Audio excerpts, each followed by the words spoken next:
बिस्मिल्लाहि अल्हम्दुलिल्लाहि अस्सलातु वस्सलामु अला रसूलिल्लाहि सल्लल्लाहु अलैहि वसल्लम व अला आलिहि व अस्हाबिहि अजमाइन। अशहदु अल्ला इलाहा इल्लल्लाहु वहदहु ला शरीका लहु व अशहदु अन्ना मुहम्मदन अब्दुहु व रसूलुहु।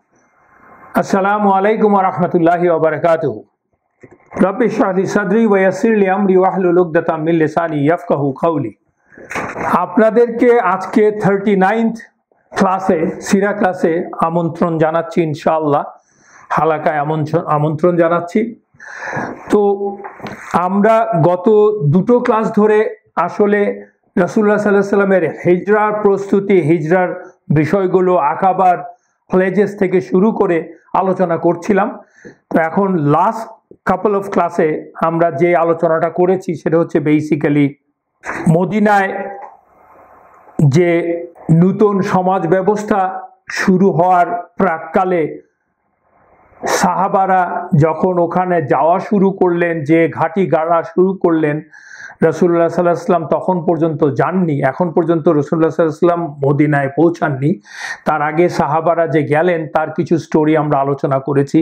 আস্তে আস্তে সাহাবারা যাওয়া শুরু করলেন, মতান্তরে প্রায় ৮০-৯০ জনের মতো সাহাবা তখন পুরুষ এবং পরিবার মিলে ক্লোজ টু 200 তখন ওখানে হিজরত করেছে এবং রাসূলুল্লাহ সাল্লাল্লাহু আলাইহি সাল্লামের অপেক্ষায় মদিনাবাসী এবং সবাই আছে, সাহাবারা আছেন।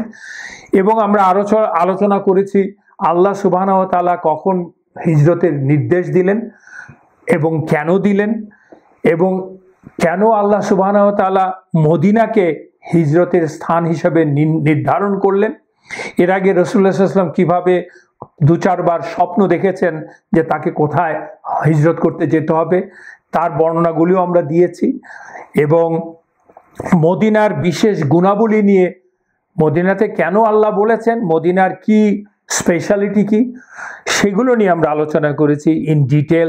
মদিনার নাম, বিভিন্ন নামে মদিনাকে ডাকা হয়, মদিনার প্রতি নবীজির ভালোবাসা, তার বিশেষ দোয়া, সেই দোয়ার বরকতে মদিনার স্টেটাস আল্লাহ সুবহানাহু ওয়া তাআলা কোথায় নিয়ে গেছেন, কোথায় দিয়েছেন, তার রসুলের প্রতি ভালোবাসা এবং মুসলমানদের প্রতি ব্লেসিং এর জন্য আল্লাহ সুবহানাহু ওয়া তাআলা gave a special status to the Medina and the dwellers of Medina, and that will be there till the last day, inshallah, by virtue of the dua of Rasulullah sallallahu alaihi wasallam. এবং মদিনার qualities, মদিনার protection, আল্লাহ কিভাবে মদিনাকে protected করেছেন, মদিনাকে রাসূলুল্লাহ সাল্লাল্লাহু আলাইহি সাল্লাম আল্লাহরই নির্দেশে হারাম ঘোষণা করেছেন, যেমন করে ইব্রাহিম আলাইহিস সালাম হারাম ঘোষণা করেছিলেন মক্কাকে, যা কোরআনে এসছে। আল্লাহ কিভাবে মদিনাকে প্রোটেক্ট করার প্রতিশ্রুতি দিয়েছেন সেগুলো বলেছি। এবং মদিনার স্পেশালিটি নিয়ে তো আমরা আলোচনা করেছি। এবং সেই সাথে আমরা আলোচনা করেছি রাসূলুল্লাহ সাল্লাল্লাহু আলাইহি ওয়াসাল্লাম হিজরা করার প্রস্তুতি নিচ্ছিলেন, কিভাবে উনি হিজরার প্রস্তুতি নিচ্ছিলেন সেটা নিয়ে আমরা আলোচনা করেছি লাস্ট ক্লাসে। ইনশাআল্লাহ আজকে আমরা based on those points we will be discussing in detail the preparation and how Rasulullah sallallahu alaihi wasallam came out of Makkah and started his journey, and who are the companions of this blessed journey. এই নিয়ে আমরা আলোচনা শুরু করব। এই আলোচনাটা continue করবে at least আগামী ক্লাস পর্যন্ত। আমরা সেই হিসাবে আলোচনাটা শুরু করছি ইনশাআল্লাহ। আলোচনার শুরুতেই আমরা বলে নিতে চাই যে chronological explanation or narration of the incidents of Hijrah or even any incident in the life of Rasulullah sallallahu alaihi wasallam is almost impossible. কারণ সাহাবারা যে যা রাসূলুল্লাহ সাল্লাল্লাহু আলাইহি ওয়াসাল্লামের সাথে শুনেছেন বা যে যা পারফর্ম করেছেন, যে যা দেখেছেন, তা ওনারা বর্ণনা করেছেন। কিন্তু তখন তো কোনো ক্যালেন্ডার ছিল না, এবং সেজন্য সেই ক্যালেন্ডার ছিল না মানে তখন মাস জানতো কিন্তু বছর জানতো না। বছরের ব্যাপারটা শুরুই হয়েছে প্রপারলি রাসূলুল্লাহ সাল্লাল্লাহু আলাইহি ওয়াসাল্লামেরও মৃত্যুর পরে, ওমর রাদিয়াল্লাহু আনহুর সময় যখন কিনা হিজরি ক্যালেন্ডার শুরু হলো। তার আগে, তার মানে ওই আমরা হাদিসের যেই সব বর্ণনা পেয়েছি তা ক্রোনোলজিক্যালি সাজানো, অর্থাৎ সময় কোনটার পরে কোনটা কারেক্টলি সাজানো দ্বিমত ছাড়া ইম্পসিবল। সো আমরা এখানে যত ঘটনার বর্ণনা করেছি, আমি এই কথাগুলি আগেও বলেছি, is basically reminder to all of us. রিমাইন্ডারটা হচ্ছে এই যে আপনারা হয়তো এক এক সিরা বইতে ঘটনাগুলির ক্রোনোলজি মানে ক্রমানুসরণ করেছে যেরকম, সেটা এক এক রকম দেখতে পাবেন ঘটনা, তাতে কিছু যায় আসে না।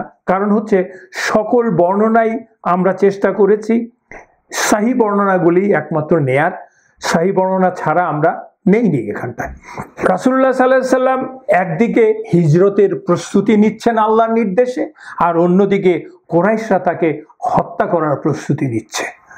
এই হচ্ছে reality at that point in time. কারণ রাসূলুল্লাহ সাল্লাল্লাহু আলাইহি সাল্লাম যখন নেতৃত্বে মুসলমানরা যখন হিজরত করে ফেললো অলরেডি, আমি তো বললাম couple of 100 people just already made the হিজরা, এটা দেখে কুরাইশরা জাস্ট হতবিহ্বল হয়ে গেল, কিং কর্তব্য বিমূঢ় হয়ে গেল। বিকজ তারা বুঝতে পারলো যে their political, economical and spiritual leadership at stake. এবং তারা দেখতে পাচ্ছে যে, এটাও দেখতে পাচ্ছে যে রাসূলুল্লাহ সাল্লাল্লাহু আলাইহি ওয়াসাল্লামের নেতৃত্ব এতটাই সর্বব্যাপী, গভীর, সুদূর প্রসারী, এবং সাহাবারা তাকে যে ফলো করছেন তাদের conviction towards Islam and the leadership of Prophet sallallahu alaihi wasallam, their love to Islam and Rasulullah sallallahu alaihi wasallam is unthinkable. এবং তাদের নিষ্ঠা, সাহাবাদের নিজস্ব ক্যারেক্টারে ইসলাম গ্রহণ করার পরে তাদের মনোবল, নিষ্ঠা, নেতার প্রতি আনুগত্য, এসব সবকিছু দেখে কুরাইশদের মাথা খারাপ হয়ে গেল। যে they realize things are not the way they were thinking, things are not in the same level. এবং তারা আসলে কেন মরিয়া হতো আমরা বললাম দুটো কারণে, মূলত দুটো কারণ। একটা হচ্ছে economics, their economy will be at stake and their leadership will be at stake. The leadership is already at stake. কেমন করে দেখেন, আমরা জানি রিহলাতা শীতাই ওয়াস সাইফ, মানে শীতে দক্ষিণে, মক্কার দক্ষিণে মানে ইয়েমেনের দিকে, আর গ্রীষ্মে মক্কার উত্তরে অথবা সিরিয়ার দিকে দুটো বাণিজ্য কাফেলা যেত। তো these two are the lifelines of Meccan economy, এবং তারা নির্বিঘ্নে যেতে পারতো কেবলমাত্র তাদের লিডারশিপের জন্য। তাদেরকে সবাই ইউনানিমাসলি মানে বিকজ অফ দেয়ার মক্কা, কাবার তাদের জন্য তাদের এত বড় ইজ্জা। তো তারা দেখতে পেল যে যদি মদিনায় রাসূলুল্লাহ সাল্লাল্লাহু আলাইহি সাল্লাম এইভাবে স্ট্যাবলিশ হয়ে যান, তাদের তো সিরিয়ায় যাওয়ার রাউট হচ্ছে থ্রু মদিনা দিয়েই তাদেরকে যেতে হয়। মদিনা তো মক্কার উত্তরে, তাহলে ওই দিক দিয়ে তো তারা যেতে পারবে না, কারণ তারা তো জানে মুসলমানদের উপরে তারা কি অত্যাচার করেছে, তাদেরকে তাদের নিজের শহর থেকে, দেশ থেকে বের করে দিয়েছে, which is always a difficult thing for any human being. And বর্তমান যোগাযোগ ব্যবস্থার স্বর্ণযুগেও এটা ডিফিকাল্ট জিনিস যে আপনার মাতৃভূমি ছেড়ে আপনি চলে যাবেন। আর তখন তো it was one of the worst thing you can experience, a human being can experience in their lifetime. তো এটা তো জানে যে ওদিক দিয়ে ওরা সহজে যেতে পারবে না, ওদের বাধা হবে। এবং ওদের একটা এস্টিমেশন আছে, একটা বর্ণনা থেকে এসছে, অ্যারাউন্ড 1 মিলিয়ন গোল্ড দিনারের মূল্যমানের ট্রানজাকশন হতো থ্রু দ্যাট রাউট। ওই সময়ে 1 মিলিয়ন গোল্ড দিনারের বাণিজ্য হতো। ইটস আ হিউজ থিং ওই সময়ের জন্য। আর তো বললাম যে ওদের ধর্মীয় নেতৃত্ব হারাতে হবে, এই জন্য ওরা উন্মাদ হয়ে গেল। They wanted to stop everything, they wanted to see the end of Islam and রাসূলুল্লাহ সাল্লাল্লাহু আলাইহি ওয়াসাল্লাম অ্যাট এনি কস্ট।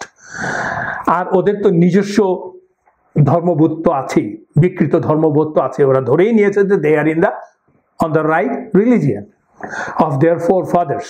এই তিনটা বিষয়। সো এই সমস্ত কারণে তারা একটা জরুরি সভা ডাকলো।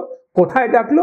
তাদের বিখ্যাত দারুন নাদওয়া, আমরা আগে আলোচনা করেছি, যা তাদের অঘোষিত পার্লামেন্ট কুরাইশদের। দারুন নাদওয়াতে যখন ডাকলো, ঘটনাটা ঘটছে কিন্তু আসলে আকাবার লাস্ট প্লেজ মানে সেকেন্ড প্লেজ, আকাবার দ্বিতীয় বায়াতের 2.5-3 মাসের মধ্যেই ঘটনাটা ঘটলো। এবং ওরা সবাইকে ডাকলো, ডাকার পরে একটা বর্ণনায় আছে it happen in the afternoon, আর একটা বর্ণনা আছে অ্যাট নাইট। তো ইবন ইসহাক থেকে বর্ণনা আছে, ইবন ইসহাক রিলেট করেছেন, সেটা হচ্ছে যে জিবরাইল আলাইহিস সালাম রাসূলুল্লাহ সাল্লাল্লাহু আলাইহি সাল্লামকে, তারা যে এই কুরাইশরা যে এই ইম্পর্টেন্ট একটা ইমার্জেন্সি মিটিং ডেকেছে, এই মিটিং এর কথা রাসূলুল্লাহ সাল্লাল্লাহু আলাইহি ওয়াসাল্লাম জিবরাইল আলাইহিস সালাম এসে ইনফর্ম করে দিয়েছেন, এবং অ্যাট দ্য সেম টাইম জিবরাইল আলাইহিস সালাম ইনফর্ম রাসূলুল্লাহ সাল্লাল্লাহু আলাইহি সাল্লাম that Allah gave him permission to immigrate, to do the hijrah, because রাসূলুল্লাহ সাল্লাল্লাহু আলাইহি ওয়াসাল্লামকে তখন পর্যন্ত আল্লাহ হিজরা করার পারমিশন দেননি। এবং সহিহ আল বুখারীতেও হিজরার বিষয়ে বিখ্যাত যে হাদিস থেকে আমরা বর্ণনা পাই, সেই হাদিসটা আয়েশা রাদিয়াল্লাহু আনহার হাদিস, এবং ইটস এ লং হাদিস। এই হাদিসের বর্ণনা অনেক জায়গাতেই আছে, অনেক বইতেই আছে, বুখারীতে আছে, মুসলিমে আছে, অনেক জায়গায় আছে। আমরা বুখারী থেকে নিচ্ছি because that is one of the most authentic হাদিস বুক, টপ মোস্ট। আয়েশা রাদিয়াল্লাহু আনহা নিজের মুখে বলছেন, ওই দিন যেদিন নাকি রাসূলুল্লাহ সাল্লাল্লাহু আলাইহি ওয়াসাল্লামের যে ঘটনাটা উনি বর্ণনা করছেন, আয়েশা রাদিয়াল্লাহু আনহা ওই বছর, তার বয়স মনে রাখতে হবে আপনাদের, she was a little girl of 6 or 7 years old. That in and itself shows how sharp Aisha radiallahu anha was. She was one of the greatest alim of our ummah, যার মাধ্যমে আমরা রাসূলুল্লাহ সাল্লাল্লাহু আলাইহি ওয়াসাল্লামের 1/4 হাদিসের ন্যারেশন পাই। এবং she was not only হাদিস বর্ণনা করেছেন, তিনি তার কাছে সাহাবারা, উনি কিন্তু একটা লং লাইফ পেয়েছিলেন, আমরা সেই সময় আসবো সেই বিষয়ে। ওনার কাছ থেকে সাহাবারা সরাসরি জ্ঞান নিতে আসতেন, শিক্ষা নিতে আসতেন, উনি পর্দার আড়াল থেকে ওনাদেরকে শেখাতেন। এনিওয়ে, সেটা আমরা সবাই জানি, বাট প্রসঙ্গক্রমে আমরা বললাম। তো উনি বলছেন, ওই দিন আমরা যখন মধ্য দুপুরে প্রচন্ড গরমের মধ্যে আমাদের ঘরে বসেছিলাম, তখন দেখলাম যে মাথা এবং মুখ ঢেকে একজন আমাদের বাড়ির দিকে এগিয়ে আসছে। কাছে আসার পরেই বুঝতে পারলাম যে তিনি আর কেউ নন, রাসূলুল্লাহ সাল্লাল্লাহু আলাইহি ওয়াসাল্লাম। কিন্তু আমরা অবাক হলাম যে দিনের এমন সময়ে তো তিনি কখনো আসেন না, তিনি তো সাধারণত আমাদের বাড়িতে আসেন হয় সকালে, আর না হয় সন্ধ্যায় বা রাতে, দিনের শেষ ভাগে। তা আমরা এটা দেখলাম, দেখে আরো আমরা অনুসন্ধিৎস হয়ে গেলাম, আমাদের অনুসন্ধিৎসা জাগলো, মনের মধ্যে খটকা লাগলো যে what's going on, something must be very serious.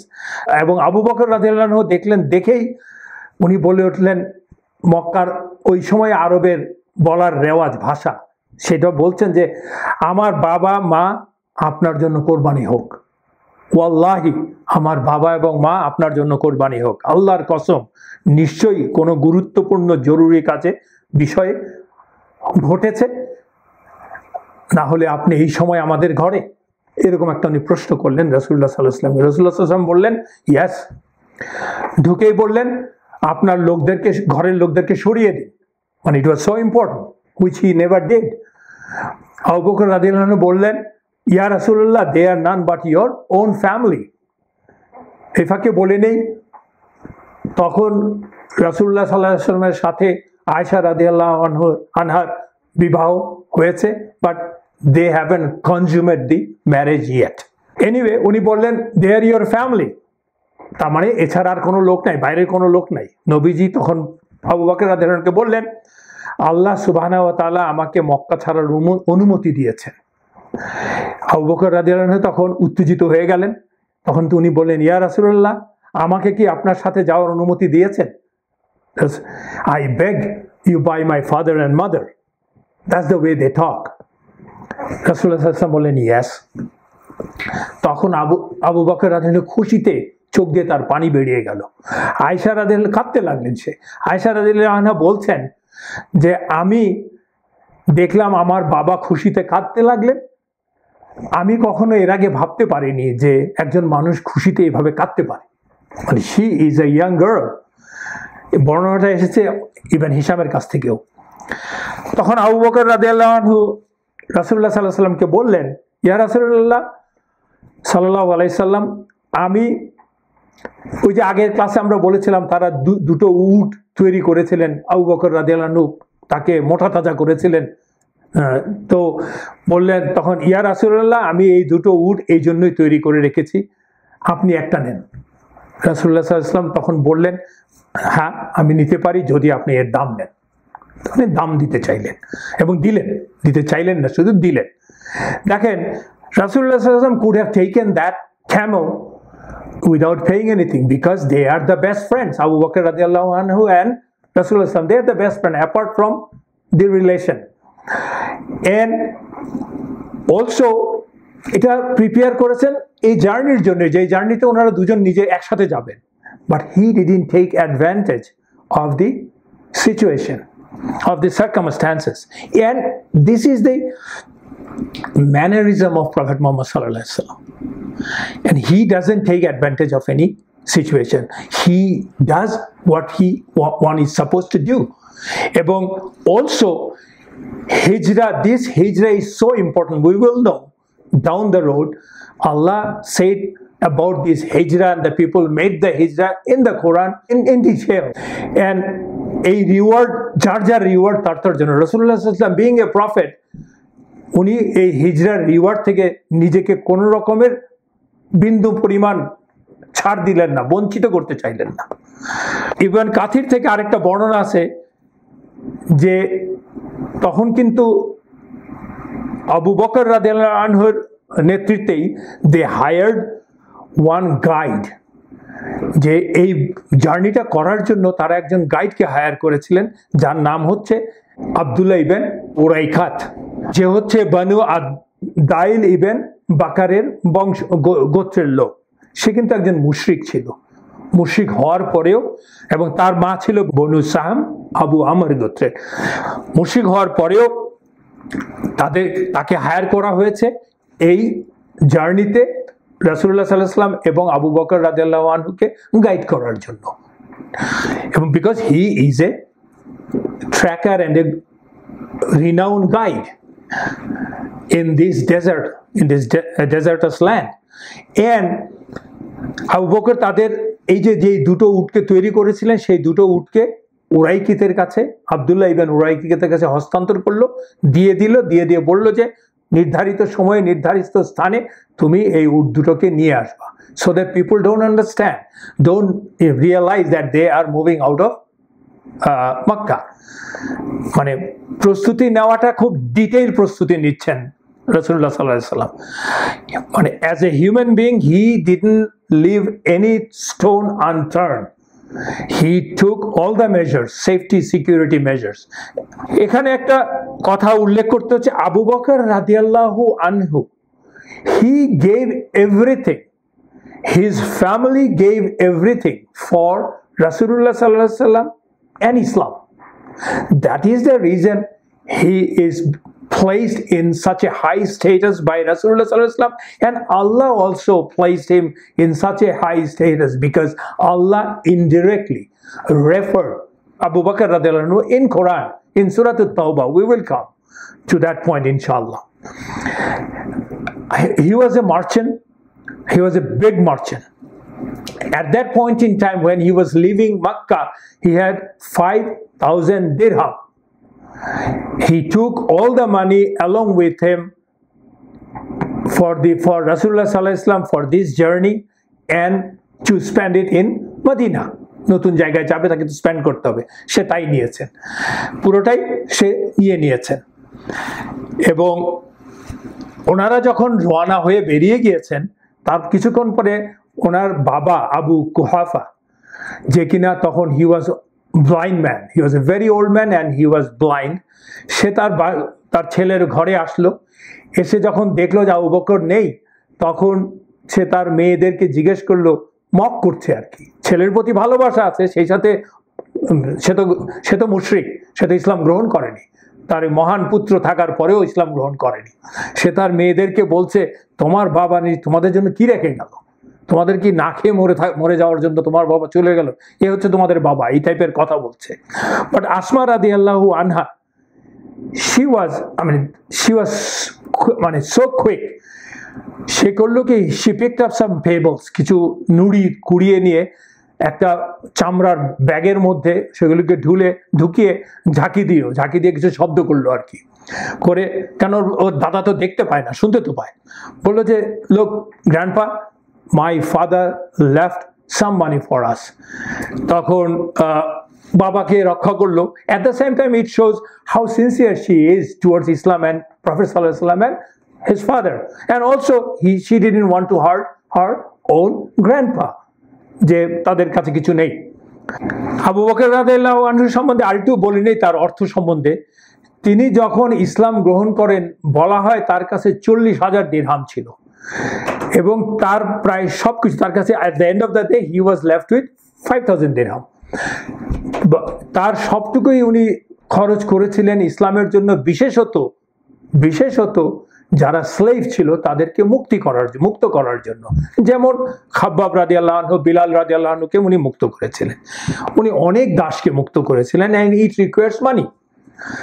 Ayesha রাদিয়াল্লাহু আনহা বলছেন তখন আমরা উট দুটোকে ভ্রমণের জন্য তৈরি করলাম, একটা সুফরা বানিয়ে দিলাম, একটা সুফরা বানিয়ে, মানে একটা, ধরেন সুফরা মানে হচ্ছে কাপড় চোপড় এবং ম্যাট ট্যাট বা চাদর এগুলি নেওয়ার জন্য, এবং সেটার সাথে খাবার দাবার সহ একটা ব্যাগের মধ্যে আমরা ভরে দিলাম, এবং সেটা আসমা রাদিয়াল্লাহু আনহা করছিলেন, because she was the eldest, এবং আয়েশা রাদিয়াল্লাহু আনহা এবং আসমা রাদিয়াল্লাহু আনহার মধ্যে বয়সের পার্থক্য অনেক, বিকজ আসমা রাদিয়াল্লাহু আনহা is from different mother. Abu Bakr রাদিয়াল্লাহু আনহু had from his first wife, যিনি কিনা ইসলাম গ্রহণ করেন নাই, তিনি মুশরিক ছিলেন, যে জন্য কিনা আবু বকর রাদিয়াল্লাহু আনহু তাকে ডিভোর্স করেছিলেন। তো আসমা রাদিয়াল্লাহু আনহু সেই প্রিপারেশনটা নিচ্ছেন আর কি। তখন ওই ব্যাগটা বাঁধার জন্য কোনো কিছু খুঁজে না পেয়ে আসমা রাদিয়াল্লাহু আনহা ওনার বেল্ট খুলে সেটা ছিঁড়ে টুকরো করে এটা বেঁধে দিলেন। এই জন্য ওনার টাইটেল হয়েছিল the one with two belts, এই জন্য তাকে সেটা বলা হতো যে the one with two belts. এবং এটা একটা পৃথিবীর সব কালচারে এরকম রেওয়াজ আছে, আরব দেশে তখন এই রেওয়াজটা একটু বেশি ছিল, মানুষকে নানানভাবে তাকে পজিটিভ নেগেটিভ সবভাবেই তার উপাধি দিয়ে ডাকা হতো আর কি। যাক, কোরাইশরা তো দে গ্যাদার্ড ইন দ্য নাদওয়া ইভেনচুয়ালি, এবং সেখানে তারা সব সাব ট্রাইবকে, কুরাইশদের সব সাব ট্রাইবকে ওরা ইনভাইট করেছে, এক্সেপ্ট বনু হাশেম। অবভিয়াসলি বনু হাশেমের থেকেই তো রাসূলুল্লাহ সাল্লাল্লাহু আলাইহি সাল্লাম, এবং আবু লাহাব ও ছিল না টেকনিক্যাল কারণে, কারণ হচ্ছে আবু লাহাব তো 1 নম্বর হচ্ছে যে বনু হাশেমের, 2 নম্বর হচ্ছে সে ওখানটায় আসলে ওরা ভেবেছে যে আবু লাহাব ফাইনালি হয়তো he will be biased, because তখন সে বনু হাশেমের নেতা, সেটার জন্য সেই অব্লিগেশন থেকে হয়তো বায়াস হয়ে যেতে পারে, তাকে দূরে রেখেছে, যদিও ওরা ওদের কনফিডেন্সের লোক তারপরেও দূরে রেখেছে। আর ছিলেন না মুতিম ইবনে আদি। আমরা জানি মুতিম ইবনে আদি was the protector of Rasulullah sallallahu alaihi wasallam when he came back from Taif। Taif থেকে যখন ফেরত আসলো তখন তার প্রোটেক্টর ছিলেন, রাসূলুল্লাহ সাল্লাল্লাহু আলাইহি ওয়াসাল্লাম প্রোটেক্টর হলেন মুতিম ইবনে আদি, তো হি ওয়াজ নট এ মুসলিম। এবং আমরা এক বর্ণনা থেকে পাই যে প্রায় 14 জন এর মেম্বার, নেতা মিলে, বিভিন্ন সাবট্রাইবের নেতা মিলে এই মিটিংয়ে বসেছিল। তারা কারা? আবু জাহেল, জুবায়ের বিন মুতিম, হুমায়ুন ইবনে আদি, আল হারিস বিন আমির, তারা হচ্ছে আব্দ মানাফের, বনি নাউফেল বিন আব্দ মানাফের সাবট্রাইব, শাইবা এন্ড উতবা বিন রাবিয়া, আবু সুফিয়ান বিন হার্ব, সে বিখ্যাত আবু সুফিয়ান, যারা কিনা তারাও হচ্ছে বনি আব্দ মানাফেরই, বাট বনি আব্দ শামস বিন মানাফের গোত্রের, আর নাদের বিন হারিথা বনি আব্দ দারের, আবুল বখতুরি, সেই বিখ্যাত আবুল বখতুরি বিন হিসাম, তারপরে জুমা বিন আল আসওয়াদ, হাকিম বিন হিজাম, তারা হচ্ছে বনি আসাদ বিন আবুল উজ্জার গোত্রের, আর নাবিহ and Munbih, 2 sons of Al-Hajjaj from Bani Sa'd, and Umayyah bin Khalaf, তারা হচ্ছে ফ্রম দি বনু জুমাহ। এ হচ্ছে 14 জন লোক, তারা মিলিত হলো আর কি। শুরু হয়ে গেল ষড়যন্ত্র সভা। যে সভা সম্বন্ধে আল্লাহ সুবহানাহু ওয়া তাআলা সূরাতুল আনফালে বলেছেন। সূরাতুল আনফালের 30 নম্বর আয়াতেই বলেছেন, কি বলেছেন? আউযু বিল্লাহি মিনাশ শাইতানির রাজিম, বিসমিল্লাহির রহমানির রহিম। ওয়া ইয ইয়ামকুরু বিকাল্লাযিনা কাফারু, যখন কিনা কাফেররা প্ল্যান করছিল তোমার বিরুদ্ধে। কি প্ল্যান করছিল? লিউযবিসুকা, মানে তোমাকে বন্দী করার জন্য, আও ইয়াকতুলুকা, তোমাকে মেরে ফেলার জন্য, হত্যা করার জন্য, আও ইউখরিজুকা, এবং তোমাকে বের করার দেওয়ার জন্য এই ষড়যন্ত্র করছিল। ওয়ায়ামকুরুনা ইয়ামকুরুল্লাহ, ওরা প্ল্যান করছে, ষড়যন্ত্র করছে, এবং আল্লাহও প্ল্যান করছে। ওয়াল্লাহু খায়রুল মাকিরিন, এবং আল্লাহ is the best of the planner. এই আয়াতটা কিন্তু আল্লাহ নাজিল করেছিলেন সূরাতুল আনফালে পরবর্তীতে আর কি বলেছেন। এই বিষয়ে এখন আমরা যে হাদিসটার কথা বলবো, যে বর্ণনার কথা বলবো, সেটা হচ্ছে ইবন হিশাম থেকে এসছে, আবু কাতাদা যেটাকে বর্ণনা করেছেন, সেটা হচ্ছে, while the meeting was going on, Iblis knocked at the door of the Nadwa and he appeared in a disguise of an old man. তখন তাকে জিজ্ঞেস করা হলো যে who are you? সে বলল I am from Najd and I am leader of my tribe, এরকম একটা পরিচয় দিল আর কি সে। এবং সে বলল যে আমি তোমাদের এখানে এসেছি, মক্কায় তো সবাই আসে, শুনলাম যে আপনারা খুব সিরিয়াস একটা মিটিং করছেন, ভাবলাম যে আমি আমার জ্ঞান দিয়ে আপনাদেরকে কোনো সাহায্য করতে পারি কিনা, বুদ্ধি দিয়ে, সেই জন্যই আমি আসতে চাচ্ছি, আপনারা যদি অনুমতি দেন আমি ঢুকবো। তখন ওরা তাকে অনুমতি দিল। একজন এলডারলি মানুষ আসছে, এবং এই জন্য ইবন আব্বাস রাদিয়াল্লাহু বলছেন, দিস শয়তান ওয়ান্টেড টু মেক, উনি একটা কমেন্ট করেছেন ibn Abbas, make a full proof plan so that, or foolproof plot, so that they can perform or furnish whatever they wanted to do. তো কুরাইশরা তখন আলোচনা শুরু করলো। কুরাইশরা আলোচনা করছে যে কি করা যাবে, কারণ তারা তো বুঝে গেছে যে, আমি আগেই আপনাদেরকে বলেছি যে মদিনায় অলরেডি মুসলমানরা যাওয়া শুরু করছে, and Aus and Khazraj are a very strong nation or tribe, যুদ্ধার জাত। ওরা তো they love Prophet Muhammad sallam, they are entering into the fold of Islam in groups, in numbers, right, dozens. So ওরা তো protection দেবে এই রাসূলুল্লাহ সাল্লাল্লাহু আলাইহি ওয়াসাল্লামকে, এবং যেটা eventually everything is going out of their hand and they will be losing everything. So ওরা সিদ্ধান্ত আলোচনা করছে যে আজকে এই রাতেই কিছু একটা করতে হবে, এবং we have to decide, কারণ it's a serious decision, because বনু হাশেমের নেতা, বনু হাশেমের সন্তান রাসূলুল্লাহ সাল্লাল্লাহু আলাইহি ওয়াসাল্লাম, এবং রাসূলুল্লাহ সাল্লাল্লাহু আলাইহি ওয়াসাল্লাম already he is the leader, এবং তার বিরুদ্ধে একটা কিছু করতে যাবে, বিধ্বংসী একটা কিছু করতে হলে তাদেরকে সবাই মিলে প্ল্যান করতে হবে, যে জন্য ওই 14 জন লোক একসাথে হয়েছে। তারা কথাবার্তা বলছে, কিছু লোক বলছে তাকে আজীবনের জন্য কারারুদ্ধ করে ফেলি আমরা, এবং যদিও তখন এই কারারুদ্ধ করা মানে এই জেল সিস্টেমের কনসেপ্ট ছিল না, কোনো জেলখানা ছিল না, করলে তাকে কোনো ঘরেই করতে হতো, তবুও তারা করলো। এবং কিন্তু এই এক প্রপোজালটা দেওয়ার পর কেউ বললো যে যদি তার অনুসারীর সংখ্যা বেড়ে যায় বাই দিস টাইম, তাকে কারারুদ্ধ করলেও তো লাভ নাও হতে পারে, ওরা এসে হয়তো আমাদেরকে বিরুদ্ধে যুদ্ধ করে তাকে কারাগার থেকে বের করে নিয়ে যাবে, কারণ কারাগারটা তো তখন একটা বাড়ির মধ্যেই হতো, মানে যদি করতো ওরা। তা আরেক দল বললো যে না, তাকে মক্কা থেকে বের করে দেই, ওদের ধারণা তাকে মক্কা থেকে ওয়ান্স ফর অল বের করে দেয়, ওর বাইরে যে যাই করুক না কেন। এটা শুনে ইবলিস, সেই বৃদ্ধের বেশে ইবলিস, হি জাম্পড ইন, সে বলল যে if you exile him, if you oustate him from Makkah, then you are basically sending him to his own people, যারা মদিনাতে আছে, তার ফলোয়ার্স, and তোমাদের জন্য এটা একটা মারাত্মক ভুল হবে, it will be a disaster তোমাদের জন্য eventually। সে আরো বলল যে তাকে যে বের করে দেবে রাসূলুল্লাহ সাল্লাল্লাহু আলাইহি ওয়াসাল্লামকে, তার যে বাণী, যে মধুর বাণী, মধুর ভাষা, তার যে deep rooted influence in the society, তার লোকজন তো বাড়তে থাকবে, দুনিয়ার চারিদিকে তার বাণী পৌঁছে যাবে এবং আলটিমেটলি এগুলি সবই তোমাদের বিরুদ্ধে যাবে, আপনাদের বিরুদ্ধে চলে যাবে। So it is not a solution. এতক্ষণ ধরে সবাই আলোচনা করছে, কথাবার্তা বলছে, আবু জাহেল ওয়াজ কোয়েট। সে এটা শুনলো, শোনার পরে সে আর ধৈর্য রাখতে পারলো না। সে বলল, তোমরা এতক্ষণ পর্যন্ত সেই কথাটি বলনি যে কথাটা বলতে সবাই একসাথে হয়েছে, মনে মনে সবার কাছে আছে সেই কথাটা, কিন্তু তোমরা বলতে সাহস পাচ্ছ না। So let me say, let's kill him. আউযু বিল্লাহ। পাশান আবু জাহেল সে বলল, let's kill him and let's settle the matter once for all. কিভাবে করব?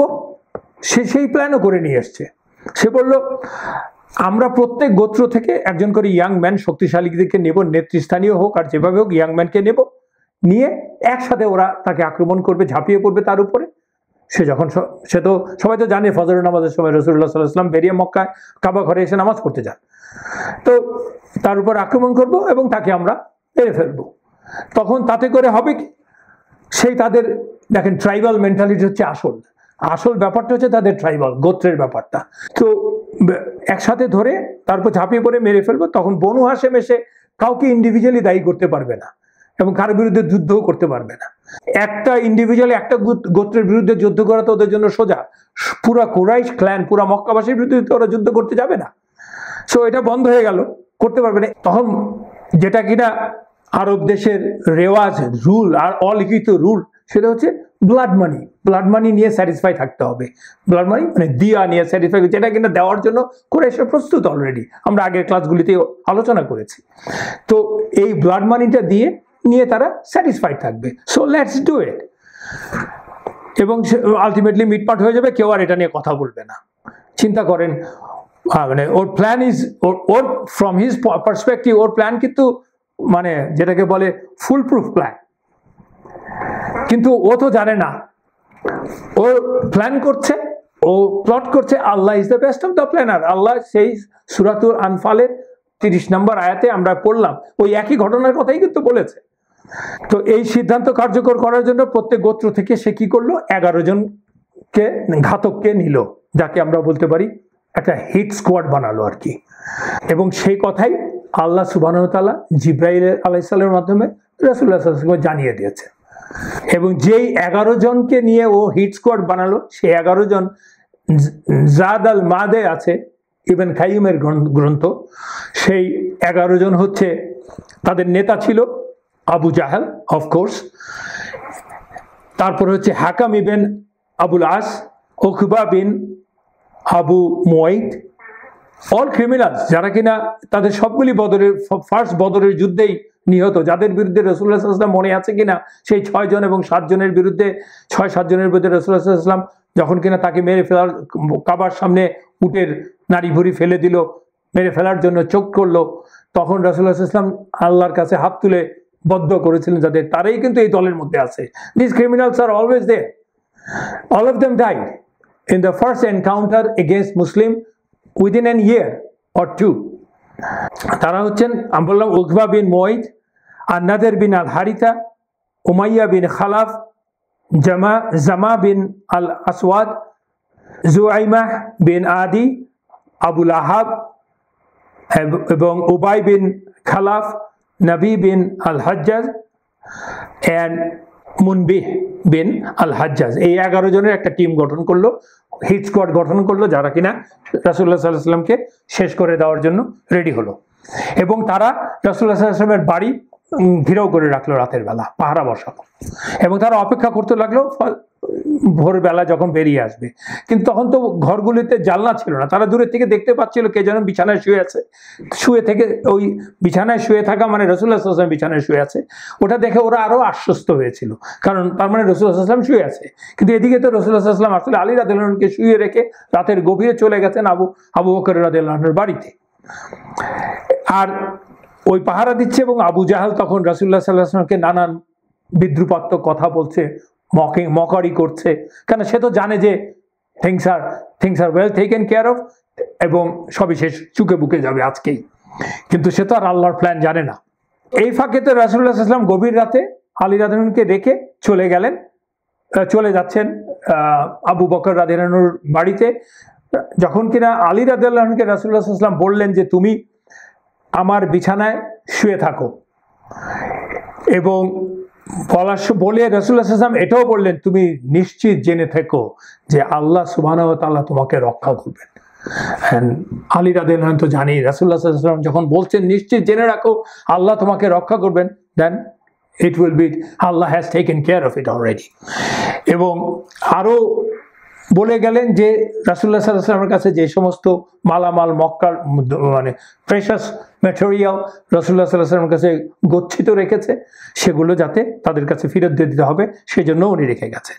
এবং আল্লাহ সুবহানাহু ওয়া তাআলা কিন্তু এই বিষয়ে এরই ইঙ্গিত দেওয়া আয়াত হচ্ছে সূরাতুল ইয়াসিনের 9 নম্বর আয়াতটা হচ্ছে ওয়াজআলনা we made or we have put min bayni aydihim, মানে তাদের সামনে সাদ্দান একটা ব্যারিয়ার, প্রাচীরের মতো ব্যারিয়ার তৈরি করেছি, এবং পিছনে ওয়ামিন খালফিহিম তাদের পিছনেও একটা ব্যারিয়ার সাদ্দান ফাআগশাইনাহুম, মানে সো দ্যাট গাশা মানে টু কভার, ফাহুম লা ইউবসিরুন so that they can't see, they won't see, তাদের পিছনে সামনে ব্যারিয়ার তৈরি করেছি এবং চোখে ঘাসিয়ে কভার করে দিয়েছি so that they don't C.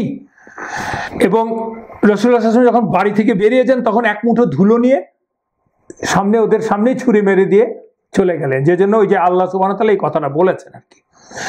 তার মানে রাসূলুল্লাহ সাল্লাল্লাহু আলাইহি ওয়াসাল্লাম আলী রাদিয়াল্লাহু আনহুকে শুইয়ে দিয়ে তাকে আল্লাহর রক্ষা করার নিশ্চয়তার ঘোষণা দিয়ে বাড়ি থেকে বেরিয়ে গেলেন, যাওয়ার সময় এক মুঠো ধুলো ছুঁড়ে মেরে দিলেন যারা তাকে ঘেরাও করে রেখেছিল তাদের চোখের দিকে, তারা কিছুই দেখতে পেল না, যেটা আল্লাহ সূরাতুল ইয়াসিনে বলেছেন।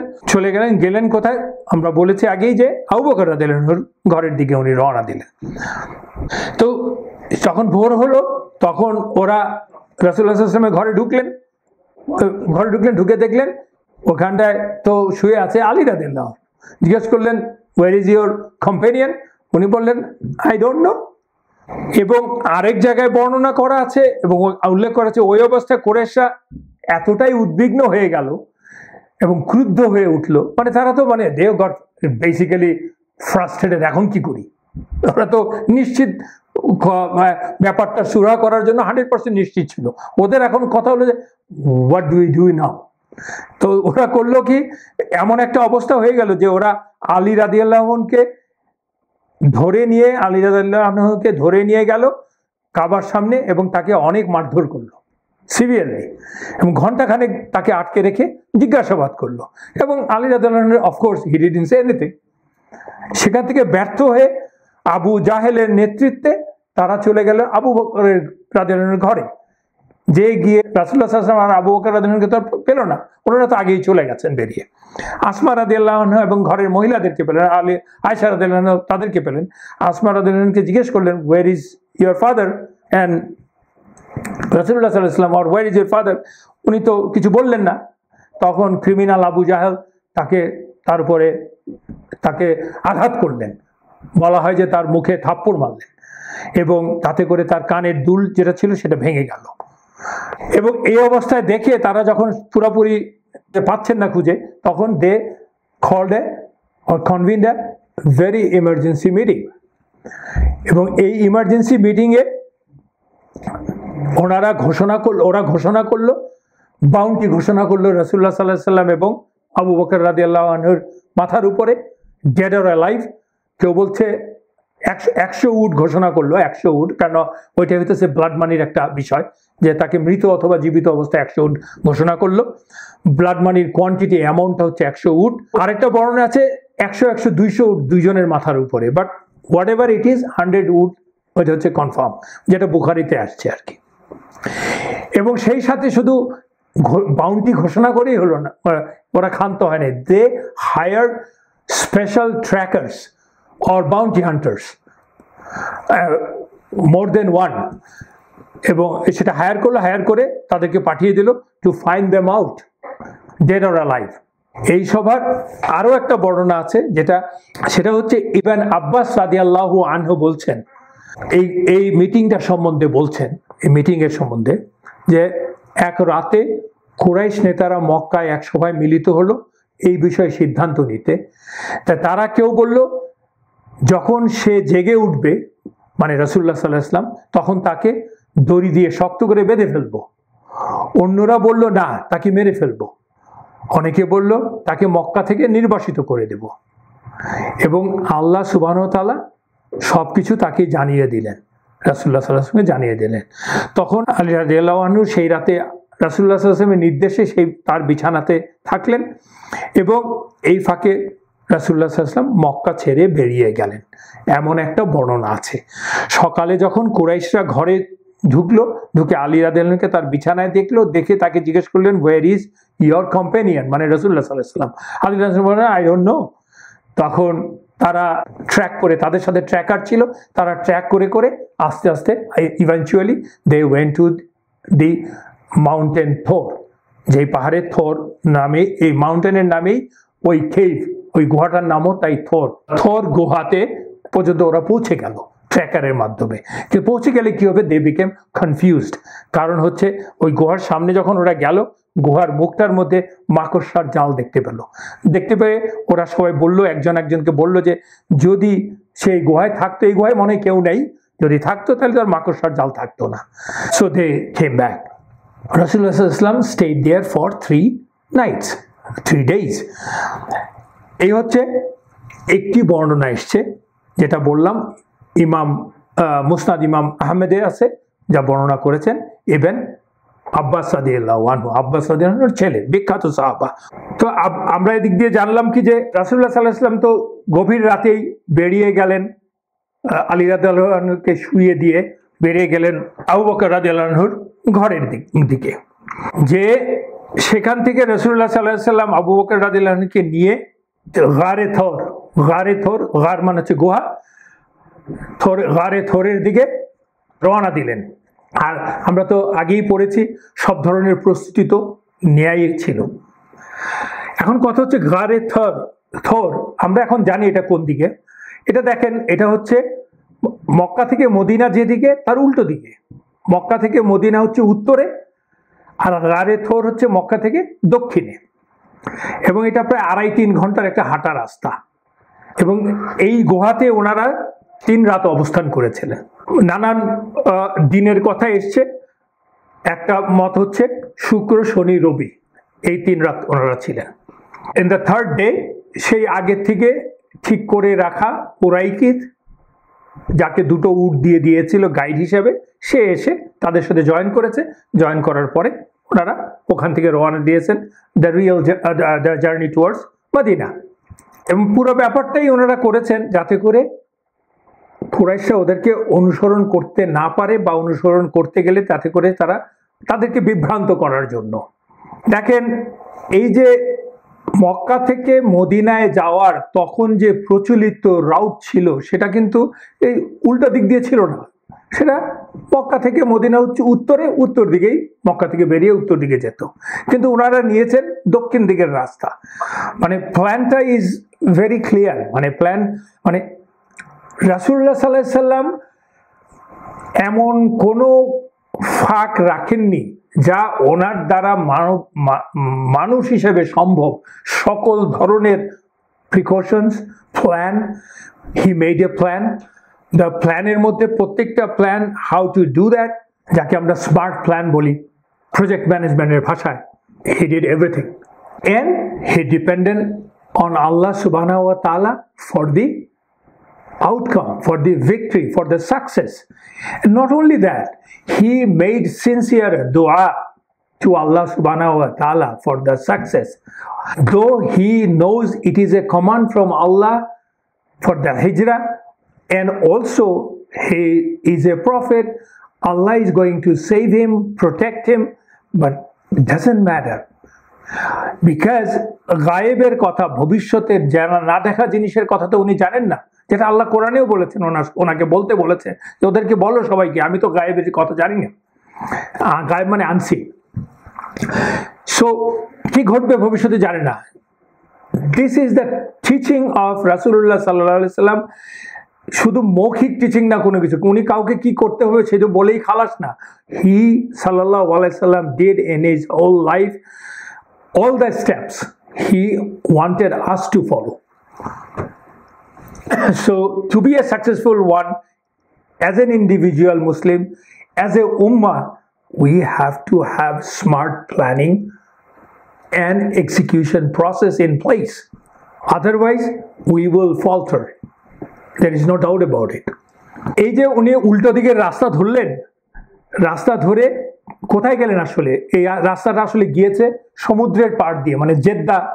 আমরা তো জানি এখন জেদ্দা শহর সমুদ্রের পাড়ে, জেদ্দার ওই কোস্টাল লাইন ধরেই এই রাস্তাটা এগিয়েছে।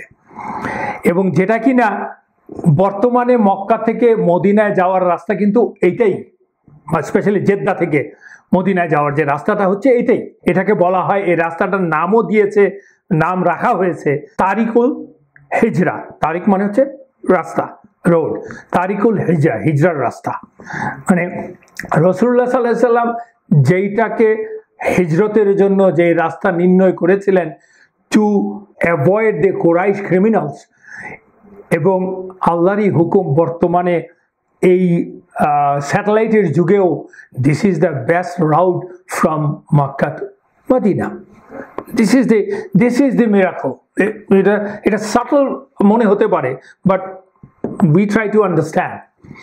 রাসূলুল্লাহ সাল্লাল্লাহু আলাইহি ওয়াসাল্লাম যখন মক্কা ছেড়ে যান, মক্কা ছেড়ে যাওয়াটা, মাতৃভূমি ছেড়ে যাওয়ার বেদনা মানুষের সারা জীবন থাকবে ছিল। And that is one of the quality human being should possess. Mecca ছেড়ে যাওয়ার সময় ইবনে কাথির ন্যারেট করেছেন, বর্ণনা করেছেন যে রাসূলুল্লাহ সাল্লাম মক্কা যাওয়ার সময়, ছেড়ে যাওয়ার সময়, হি মেড এ লং দোয়া টু আল্লাহ সুবহানাহু ওয়া তাআলা, ভেরি লং দোয়া। আমরা দোয়াটা একটু বলছি।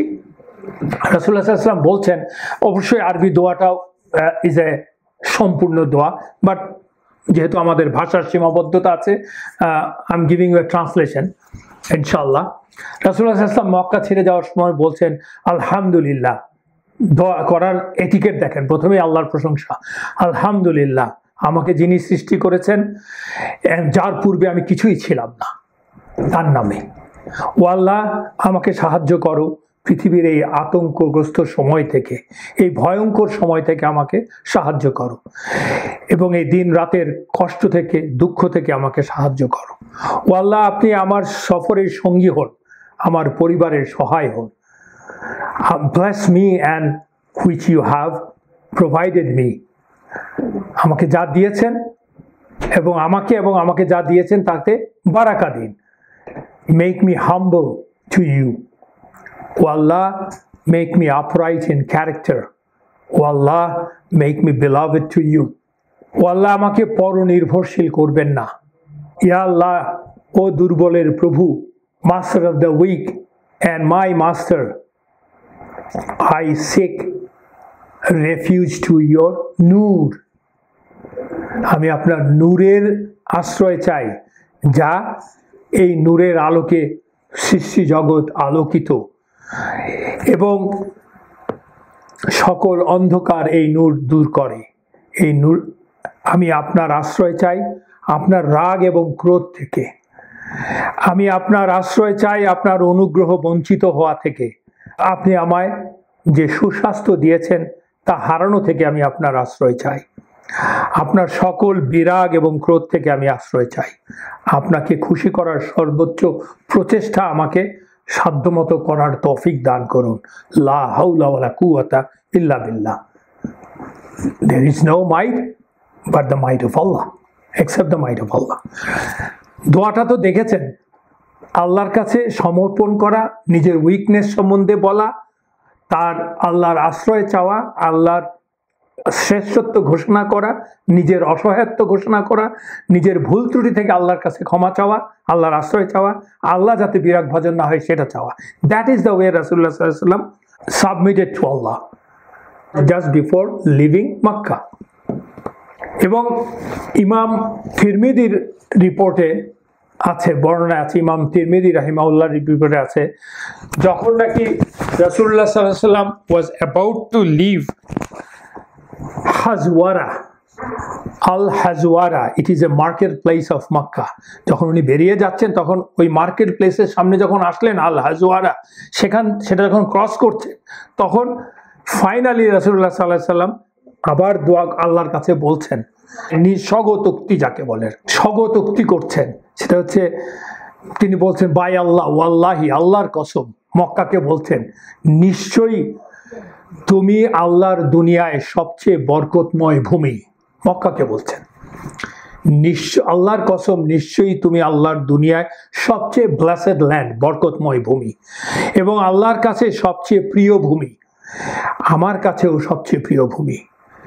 And had I not been expelled from you by my people, I wouldn't have left you. তার মানে নিজের মাতৃভূমির প্রতি তার যে ভালোবাসা এবং ফেলে যাওয়ার যে দুঃখবোধ, সেটা তিনি স্বগতোক্তি করছেন। দেখেন, এই ঘটনা থেকে একটা জিনিস মনে আছে যে যখন প্রথম নবুয়ত প্রাপ্ত ওয়াহি পেলেন ইকরা, তখন তাকে রাসূলুল্লাহ সাল্লাল্লাহু আলাইহি ওয়াসাল্লামকে খাদিজা রাদিয়াল্লাহু আনহা সান্ত্বনার জন্য নিয়ে গেলেন তার ভাই ওয়ারাকা ইবন নাউফেলের কাছে। উনি তখন বৃদ্ধ ছিলেন। তখন ওয়ারাকা ইবন নাউফেল কি বলেছিল রাসূলুল্লাহ সাল্লাল্লাহু আলাইহি ওয়াসাল্লামকে? অনেক কথার মধ্যে একটা কথা কি বলেছিল, যে I wish I were a young man to help you the day your people will expel you from your own land. তখন রাসূলুল্লাহ সাল্লাল্লাহু আলাইহি ওয়াসাল্লাম অবাক হয়েছে, আমার লোকেরা আমাকে বের করে দেবে, which he couldn't believe. তখন তো তার বয়স 40। by this time he is the most beloved person of Mecca. ওইটা বলেছিলেন। আজকে সেই কথাটা সত্য প্রমাণিত হচ্ছে, কারণ ওয়ারাকা তাও বলেছিল যে এমন কোন নবী বা রসুল আল্লাহ পাঠায় নেই যাকে তার লোকেরা তাকে বের করে দেয়নি তার নিজের মাতৃভূমি থেকে। So they will do it with you anyways. রাসূলুল্লাহ সাল্লাল্লাহু আলাইহি ওয়াসাল্লাম তো বাই দিস টাইম আবু বকরের বাড়ি থেকে গভীর রাতে পায়ে হেঁটে যাত্রা শুরু করলেন, আবু বকর এবং রাসূলুল্লাহ সাল্লাল্লাহু আলাইহি ওয়াসাল্লাম গারে থোরের দিকে। এবং যাওয়ার সময় বললাম যে তারা কত রকমের প্রিকশন নিচ্ছে। They plan, they laid down the procedures, safety and security, এবং সে অনুযায়ী ওনারা দুজন যাত্রা শুরু করলেন এবং they had also contingency plans. এই যাত্রার মধ্যে যাত্রা করতে যে তারা কিন্তু তাদের এই ভ্রমণে কখন শুরু হবে, কখন কোন জায়গা থেকে কোথায় যাবেন, তারা কিন্তু যাকে কেবলমাত্র বলা দরকার তাকেই বলেছেন, অন্য কাউকে বলেননি। কোনো মুসলমানকেও বলেননি, কোনো সাহাবাকেও বলেননি। যাকে যখন যেটা বলতে হবে, যে জায়গার কথা বলতে হবে, কোথায় যাবেন সেটা বলতে ঠিক কথা বলেছে, সেই কথা বলেছে। এবং আবু বকর রাদিয়াল্লাহু আনহুর পরিবার মানে তার মেয়েরা এবং আলী রাদিয়াল্লাহু আনহু ছাড়া আর কেউ রাসূলুল্লাহ সাল্লাল্লাহু আলাইহি ওয়াসাল্লাম মক্কা যে ছেড়ে গেছেন সেটাও জানতো না। আবার রাসূলুল্লাহ সাল্লাল্লাহু আলাইহি ওয়াসাল্লাম দেখেন আলী রাদিয়াল্লাহু আনহুকে মক্কায় ছেড়ে আসলেন, একটা তো হচ্ছে তাদেরকে কুরাইশদেরকে ডিরেইল করার জন্য, আরেকটা হচ্ছে কি বলেছিলাম যে রাসূলুল্লাহ সাল্লাল্লাহু আলাইহি ওয়াসাল্লামের কাছে যে মূল্যবান সম্পদ গচ্ছিত আছে সেগুলোকে তার স্ব মালিকের কাছে ফিরিয়ে দেওয়ার জন্য। Can you think of it, যেই লোকটিকে কেবলমাত্র লা ইলাহা ইল্লাল্লাহর জন্য মেরে ফেলতে চাচ্ছে ওই শহরের লোকজন, তারাই আবার সেই লোকটিকে তাদের মূল্যবান জিনিস তখন তার ব্যাংক ছিল না, রাখার জন্য সবচেয়ে বেশি নিরাপদ জায়গা মনে করতে এবং রাখতো। I mean this is mind boggling. এবং এটা কিভাবে সম্ভব যে কন্ট্রাডিকশনটা দেখেন মানুষের। Some people really seriously believe that the religion Prophet Muhammad sallallahu alaihi wasallam is preaching that will jeopardize their worldly benefits. এবং that is a contradiction. Whereas they love him, they are sure that he is the most honest person in the city. Even then, they are trying to kill him. I mean, মানুষের psychology is really difficult to understand, but Allah explains that in Quran. ওনারা দুজন কিন্তু মক্কা থেকে যে আবু বকর রাদিয়াল্লাহু আনহু ঘর থেকে যে বেরিয়ে এসেছেন রাতের গভীরে, তারপরেও কিন্তু সামনের দরজা দিয়ে যাননি, পেছনের দরজা দিয়ে ছোট ফাঁক দিয়ে দুজন বেরিয়ে এসেছেন। সো দ্যাট কেউ যাতে কোনো রকমে বুঝতে না পারে যে ওনারা বেরিয়ে যাচ্ছেন। So that this is the most blessed journey in the life of Prophet Muhammad sallallahu alaihi wasallam, hijrah, and they don't want to jeopardize the thing, jeopardize the journey. You have to understand the value or the importance of the stuff that you are doing or the responsibility that you are entrusted with, and act accordingly. That's the hikmah of people. তো ওনারা তো eventually গারে থরে পৌঁছালেন। ওখানের ঘটনাগুলি আমরা একটু দেখি। আয়েশা রাদিয়াল্লাহু থেকে ওই হাদিস থেকে বর্ণনা আসছে। উনি বলছেন 3 দিন 3 রাত ওই গারে থরে থাকার জন্য রাসূলুল্লাহ সাল্লাল্লাহু আলাইহি ওয়াসাল্লাম এবং আবু বকর রাদিয়াল্লাহু আনহু they did a detail plan. ওখানে যে অবস্থান করবেন সেটারও ডিটেইল প্ল্যান ওনারা করেছিলেন। এবং কি করেছিলেন, ওই 3 দিন ওনারা যে ওখানে অবস্থান করবেন, কেন অবস্থান করছেন, ওনারা ওখানে থেকে they want to basically make sure that Quraysh are not following them anymore, now they can move on. এটাই হচ্ছে প্ল্যানটা। প্রথমে ওদের চোখে ধুলো দেওয়া, তারপরে ওখানে থেকে ওদেরকে they become frustrated, tired of searching them, and they will eventually give up, and তারা এরপরে রওনা দিবেন। এই হচ্ছে প্ল্যানটা। ওটা করতে যে কি করলেন, ওনারা 3 জন মানুষকে 3টা দায়িত্ব দিলেন। একজন হচ্ছেন আব্দুল্লাহ বিন আবু বকর রাদিয়াল্লাহু আনহু। আবু বকর রাদিয়াল্লাহু আনহুর সবচেয়ে বড় ছেলে, but he was a young man, he was in his tin. ওই সময় হি ওয়াজ এ টিনেজার। তো বয়স নিয়ে নানান মতামত আছে। Anyway, let's understand that he was a teenager, এবং হি ওয়াজ ভেরি ইন্টেলিজেন্ট অফকোর্স। তার দায়িত্ব ছিল যে প্রতিদিন রাতে রাসূলুল্লাহ সাল্লাল্লাহু আলাইহি ওয়াসাল্লাম এবং তার বাবার জন্য, আবু বকর রাদিয়াল্লাহু আনহুর জন্য পাথেয় মানে খাওয়া দাওয়া নিয়ে আসবে, রাতের বেলা সন্ধ্যার দিকে নিয়ে আসবে। ওই রাতে ওখানে রাতে থাকবে, পরের দিন সকালে সে বেরিয়ে চলে যাবে, যে আবার মক্কায় লোকজনের সাথে মিশে ওরা কি প্লট প্ল্যান করছে সেই সংবাদগুলি কালেক্ট করবে, কালেক্ট করে রাতে এনে তাদেরকে জানাবে, রাসূলুল্লাহ সাল্লাল্লাহু আলাইহি ওয়াসাল্লাম এবং তার বাবাকে জানবে। এটা ছিল তার দায়িত্ব। সে সেই মতো করে যাচ্ছে। সে হচ্ছে আব্দুল্লাহ ইবনে আবু বকর রাদিয়াল্লাহু আনহু। আরেকজন হচ্ছে আমির বিন ফুহাইরা রাদিয়াল্লাহু আনহু। সে হচ্ছে শেপার্ড। কার শেপার্ড? আবু বকর রাদিয়াল্লাহু আনহু shepherd, and he is a freed slave of Abu Bakr রাদিয়াল্লাহু আনহু. Of course, he is Abu Bakr রাদিয়াল্লাহু আনহু, যিনি মক্কার স্লেভদেরকেই মুক্ত করা ছিল তার কাজ, মুসলমান স্লেভদেরকে। তার দায়িত্বটা কি ছিল? তার দায়িত্ব ছিল শেষ বিকেলে, দিনের শেষের দিকে সে যে রাখাল ছিল, তার যে হার্ড ছিল, ফ্লক্স ছিল, সেখানে অন্য রাখালদের সাথে যখন করতো, ওদেরকে এক পর্যায়ে ওদেরকে আড়াল করে কিছু অংশ নিয়ে, মানে মেষ এবং ছাগলের কয়েকটাকে নিয়ে সেই গুহার দিকে আসতো। এসে আবু বকর রাদিয়াল্লাহু আনহু রাসূলুল্লাহ সাল্লাল্লাহু আলাইহি ওয়াসাল্লামকে ওখান থেকে ওদেরকে দুধ দুয়ে দুধ খাওয়াতো। এবং আব্দুল্লাহ ইবনে আবু বকর রাদিয়াল্লাহু আনহু যে ওখানে এসছেন এবং চলে গেছেন, এই যে track, footprint on the sands, সেটাকে মুছে দেওয়ার জন্য। আমরা তো সিনেমাতে জানি যে ট্র্যাকাররা কিভাবে ফুটপ্রিন্ট দেখে, ঘোড়া এবং মানুষের ফুটপ্রিন্ট দেখে কিভাবে ট্র্যাক করে, এবং সেটাকে মুছে দেওয়ার জন্য, ডিরেল করার জন্য আরও এক্সপার্টরা আরেকটা কাজ করে। সেটা করা ছিল আমির ইবনে ফুহাইরা রাদিয়াল্লাহু আনহুর, which he did very efficiently. আগেই বলেছি আরেকজনকে নিয়োগ করা হয়েছিল, সে হচ্ছে আব্দুল্লাহ ইবনে উরাইকাত, যে কিনা ছিল বনু আদ-দাইল গোত্রের।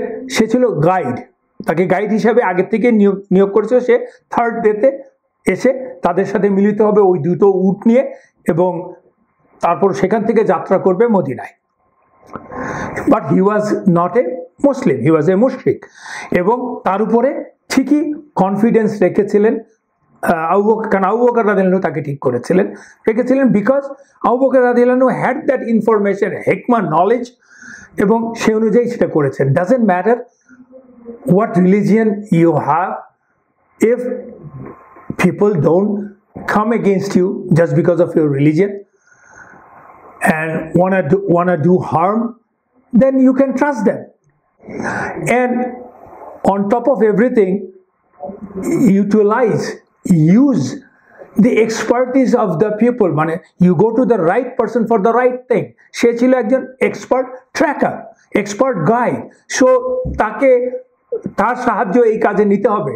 Doesn't matter whether he is a Muslim or not, if he is trustworthy. So we learn these things. Go to the right person for the right stuff. যেমন আমরা এখন কোভিডের সময়, এখন আমরা কোভিডের সময় তো কোনো কোরআনে হাফেজ হলেই আপনি তার কাছে যে কোভিডের ব্যাপারে মতামত নিতে পারবেন না, তার স্বাস্থ্যগত দিক দিয়ে নিতে হবে, যে কিনা এই ভাইরাল ইনফেকশন ডাক্তার বা ভাইরোলজি সম্বন্ধে এক্সপার্ট, তার কাছ থেকে আপনি নিতে হবে। Doesn't matter which religion he is. আর এখন তো আল্লাহর রহমতে এইসব জ্ঞান বিজ্ঞানে মুসলিম নন মুসলিম আমাদের মুসলমান ভাই বোনেরাও আছেন। So anyway it's a side track হয়ে যাচ্ছে আর কি। এনিওয়ে দেখেন রাসূলুল্লাহ সাল্লাল্লাহু আলাইহি ওয়াসাল্লাম এবং আরেকটা জিনিস খেয়াল রাখতে হবে, এই যে উরাইকিতকে নিয়েছিল, তারা তো উরাইকিত তো তাদেরকে নিয়ে যাচ্ছে through a different route which is uncharted একটা রাস্তা, যেটা কিনা মানুষ দ্বারা সহজে মানুষজন যায় না ওই রাস্তা দিয়ে। এনিওয়েজ রাসূলুল্লাহ সাল্লাল্লাহু আলাইহি ওয়াসাল্লাম কেবলমাত্র তো ব্যবস্থা প্ল্যান করে বসেছিলেন না, হি হ্যাড 100% ট্রাস্ট, তাওয়াক্কুল ইন আল্লাহ। তো বলার অপেক্ষা রাখে না, এবং তাই ছিল, তার দোয়া থেকে আমরা দেখতে পাচ্ছি। যদিও তার মেধা, প্রতি যুগে নবীরা যখন আসেন, they are the smartest people on the face of the earth. So তার মেধা, প্রজ্ঞা, জ্ঞানের কোনো কম ছিল না, সবই উঁচু মর্যাদার ছিল। সেটার উপরই কেবলমাত্র উনি নির্ভর করেননি। যা থেকে আমাদের বোঝার আছে, আমি আমার পঠন পাঠন, জ্ঞান, অভিজ্ঞতা দিয়ে অফকোর্স তার দরকার আছে, আমরা দেখতে পাচ্ছি যে সেগুলো প্রত্যেকটারই দরকার আছে। But at the end of the day, if Allah doesn't approve anything, you don't succeed. Simple, because Allah controls everything. সেটাই রাসূলুল্লাহ সাল্লাল্লাহু আলাইহি ওয়াসাল্লাম করছেন, এবং আল্লাহর উপরে 100% তাওয়াক্কুল করছেন। যেমন আমরা সূরাতুল আনফালের 30 নম্বর আয়াতে দেখলাম, দে আর প্ল্যানিং, আল্লাহ হ্যাজ দ্য প্ল্যান, এবং আল্লাহ বেস্ট অফ দ্য প্ল্যানার্স, এবং আল্লাহ তার থেকে মুক্তি করবেন। ঠিক তেমনি সূরাতুল ইসরাতে 80 নম্বর আয়াতে, সূরাতুল ইসরার আর 17 নম্বর সূরার 80 নম্বর আয়াতে আল্লাহ কিন্তু এ ব্যাপারে আরো ক্লিয়ারলি বলেছেন যে, আউযু বিল্লাহি মিনাশ শাইতানির রাজিম, বিসমিল্লাহির রহমানির রহিম, ওয়া কুর রাব্বি আদখিলনি মুদখালা সিদকিন ওয়া আখরিজনি মুখরাজা সিদকিন ওয়াজআল লি মিন লাদুনকা সুলতানান নাসীরা।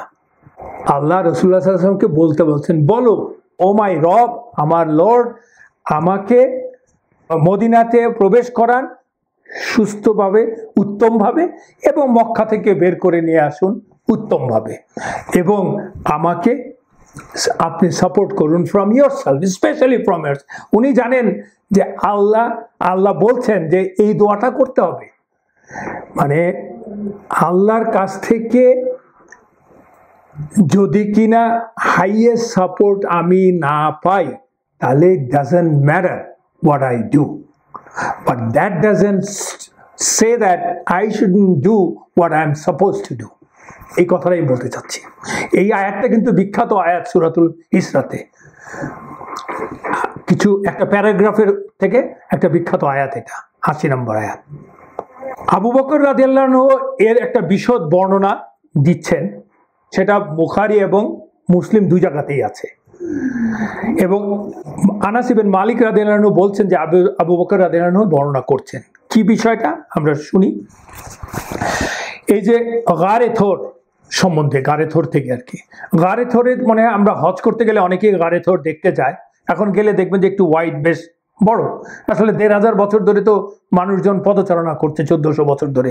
তাতে করে ইরোশনের জন্য মাটি ক্ষয়ে ক্ষয়ে গর্তটা বড় হয়ে, তাও বেশি বড় না। কিন্তু এটা আসলে ছিল, বলছেন যে এটা অত্যন্ত সংকীর্ণ একটা গুহা ছিল, যার মধ্যে 2 জনের বেশি লোক সংকুলান হওয়ার কথা না, হতো না, এতই চিকন ছিল। এবং ওনারা দুজন খুব সাবধানে এটার ভেতরে ঢুকেছেন। এ নিয়ে নানান গল্প আছে, তার সাহিত্য অত বেশি নাই, সেজন্য আমরা সেই গল্পগুলিতে গেলাম না।